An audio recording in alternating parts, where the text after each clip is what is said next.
Hey guys, so for today's video, I'd like to talk about how tablets still kind of suck in 2024. When we think of tablets, we think iPad or a Galaxy Tab. Apple and Samsung are like the main two competition in terms of the tablet market. I mean, there are other types of on the Android side, there are a lot more tablets to choose from, obviously. Um, but I would just like to focus on Galaxy Tabs and iPads today. So yeah, going back, I feel like both the iPad and the Samsung Galaxy Tab have crazy amount of potential if we remove the walled garden and have more control over our devices.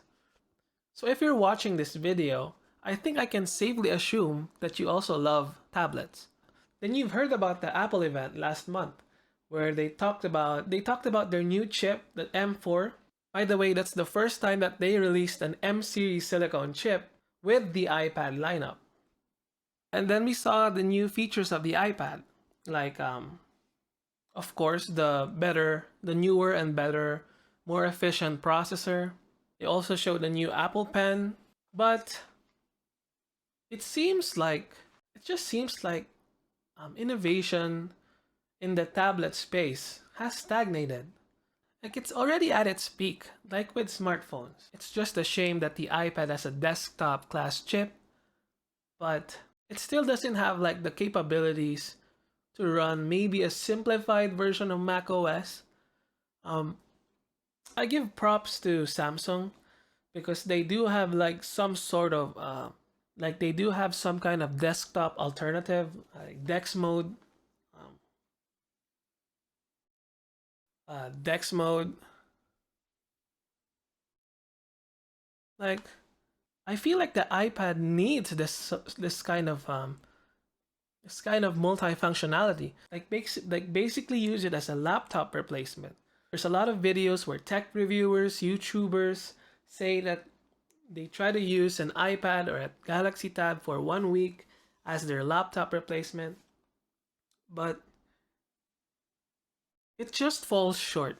Sure, you can do a lot of things on an iPad or a Galaxy Tab or any other Android tablet, like jotting down notes, watching videos, movies.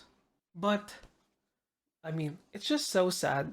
Like we have all of this power, and they have crazy amount of potential. These chips are getting stronger each year, but all we can do is just watch YouTube, play some games in a bigger form factor.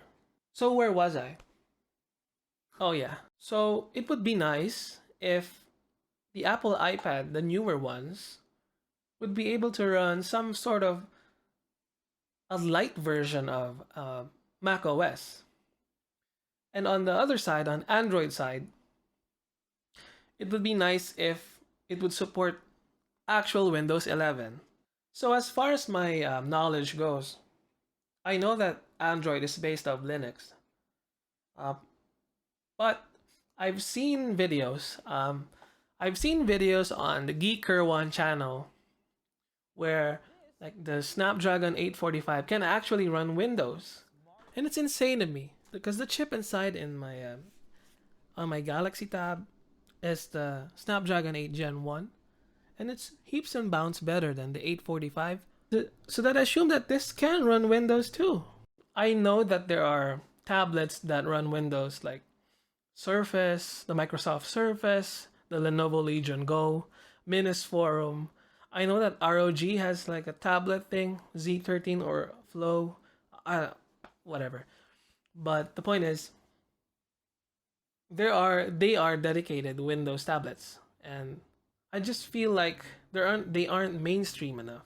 Galaxy Tabs and iPads are more mainstream, and it would be nice if they can just offer more for what you pay for. A lot of people get tablets because there is a time and place for like the for a touch friendly user interface, like the Android and the iPad OS. And then there's types that you kind of need to run desktop. I mean, full blown desktop applications. And to bridge those into one device, to get the best of both worlds on one device, it would be amazing. These devices are powerful enough, right? But I know that Microsoft is probably putting a lot of money and research into really improving Windows on Qualcomm chips, which makes me hopeful because at least on the Android side, like there's potential, right? Now it's incredibly bleak for Apple since if they would ever put Mac OS on their iPads, it would cannibalize their MacBook sales. But I just don't see how it makes sense to get an iPad over a MacBook. Especially if you spec out on the Apple website a new iPad with the Magic Keyboard and an Apple Pencil Pro, you can easily reach $2,000 or $2,500. Easy. That's including storage upgrades and whatnot. But on the other hand, the MacBook Pro is like similarly priced as well, and it's much more capable. Both have amazing battery life for the most part. You can do so much more on a MacBook than on an iPad. You can do coding, you can do actual video editing, you can use an HDMI and use a bigger monitor. It's like desktop OS are just so much more so much more functional, you know? It would be nice if Apple would have some sort of DeX mode alternative.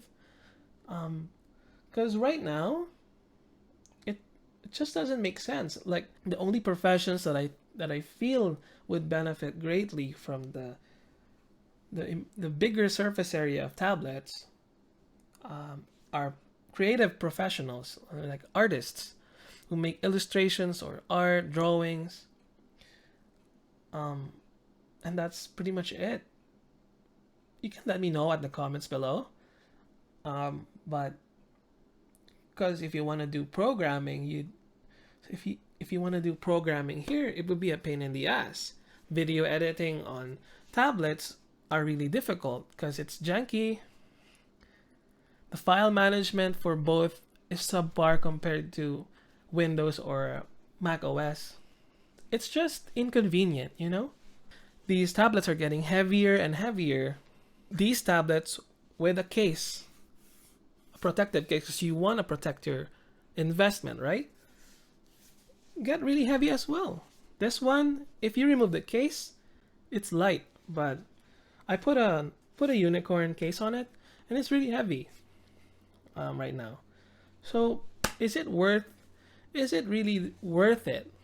I'd like to point out the reason that I have this Galaxy Tab is because I got a promotional deal from Samsung.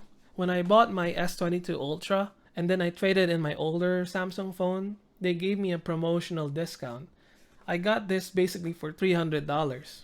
And at the time, I was really stoked because I was like, for the first week, I was really excited and happy, but it's just that it's hard to really incorporate this in my life. But I got it for a good deal, so I'm not gonna sell it or anything. Like I did find a use for it in some of my videos in this YouTube channel, like the Nintendo 3DS XXXL that I made. This was the touchscreen basically. I used this like a teleprompter, a second camera angle. There are some uses to it, but I don't feel like the applications that I use it for are worth like $1,000 to $1,200, you know? So yeah, at the core of my being, I still love tablets. I remember the first tablet that I had was an 8-inch one, and it was really, really weak. It had a really weak processor, it was laggy as hell, as all hell. But at the time, I don't know, it was just so unique to me that it was a bigger screen. But nowadays, the appeal is just gone. But I don't want to bash on the iPads or the Galaxy Tabs too much because I know I joke around a lot about how these devices are Cocomelon delivery machines or YouTube streaming devices, a fancier way to watch YouTube. But for some people, when when the tablet is just all they have, I can see the purpose. But still, as a tech enthusiast, um, it's just it's just infuriating that these new tablets, all the power that these new tablets have, are just dormant. Like that they can do much more. So to conclude this video, I don't know. This video is all over the place because I didn't have a script. The main conclusion that I have is that I'm still hopeful. Even though the Android and Apple seem disappointing, I'd love to see. I'm still hopeful for more innovation. Hell, if you make this thing a foldable, that would be crazy, right? I hope that one day tablets will have as much functionality as desktop PCs. And I know it's there. I know it can be done. I honestly feel that it can be done. So that basically ends my long ass rant to why tablets kind of suck nowadays. If you like this video, please leave a like down below. And also, if you want to see more of my content, I do all kinds of content. Since I'm still a small YouTuber, I'm trying to see what sticks and what resonates more with my audience. So if you'd like to see more of my content, please subscribe. I really appreciate it. And thanks for watching, guys. Have a nice one.